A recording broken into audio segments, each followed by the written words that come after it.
Pernah nggak ngerasain gaji baru masuk, tapi kayak ada lubang hitam di rekening? 1 minggu pertama masih aman, masuk minggu kedua, udah ngos-ngosan, dan minggu terakhir tinggal doa semoga nggak ada yang nagih hutang. Kalau kamu ngalamin itu, berarti ada yang salah. Bukan sama jumlah gajinya, tapi sama cara ngatur uangnya.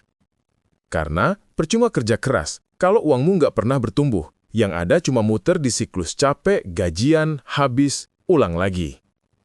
Pisahkan kebutuhan, keinginan, dan investasi. Kebanyakan orang gagal di step paling dasar. Semua pengeluaran dicampur jadi satu. Akhirnya, uang yang seharusnya dipakai untuk investasi malah kebawa buat nongkrong di kafe kekinian atau belanja flash sale yang sebenarnya nggak dibutuhin. Cara beresinnya sederhana, pisahkan 3 kategori utama. Investasi, hal yang bikin uang kamu bertumbuh, bisa tabungan darurat, reksadana, emas, saham, atau bahkan modal usaha. Kalau bisa, bikin rekening atau e-wallet terpisah, jadi kamu tahu jelas mana uang buat hidup, mana uang buat happy-happy, dan mana uang yang kerja keras buat masa depan. Dengan begitu, nggak ada lagi alasan kepleset pakai duit investasi buat beli skincare baru atau upgrade HP tiap tahun. Terapkan aturan 50, 30, 20. Sekarang, masuk ke aturan emas. 50, 30, 20. 50% dari penghasilan buat kebutuhan. 30% buat keinginan, 20% wajib hukumnya buat tabungan dan investasi.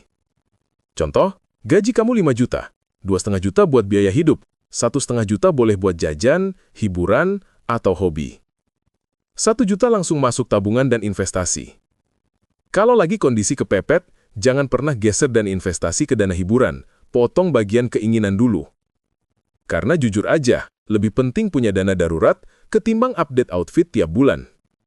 Dan ingat, bukan soal gaji besar atau kecil. Banyak orang gajinya biasa aja, tapi bisa punya rumah, kendaraan, bahkan tabungan pendidikan anak. Kenapa? Karena disiplin sama pola keuangan mereka. Fokus ke pertumbuhan, bukan sekadar menabung. Ini kesalahan paling umum, mikir kalau menabung aja udah cukup. Padahal, nilai uang bisa turun gara-gara inflasi. Tabungan 10 juta sekarang, 5 tahun lagi mungkin cuma sebanding sama 7 atau 8 juta daya belinya. Makanya, penting banget cari cara biar uang bisa berkembang. Kalau kamu masih pemula, bisa mulai dari yang aman, deposito, emas, atau reksadana pasar uang. Kalau udah lebih paham, bisa coba saham atau instrumen lain yang return-nya lebih tinggi. Tapi jangan lupa, investasi itu bukan cuma soal uang, investasi ke diri sendiri itu lebih penting. Ikut kursus, belajar skill baru, networking. Misalnya, kamu belajar skill editing, digital marketing, atau bahasa asing, itu semua bisa nambah value kamu di dunia kerja atau bisnis. Jadi, uang yang keluar sekarang bisa balik lagi dalam bentuk penghasilan yang lebih besar di masa depan. Jadi, 3 langkah utama biar keuangan pribadi kamu bisa tumbuh. Pertama, pisahkan kebutuhan, keinginan, dan investasi.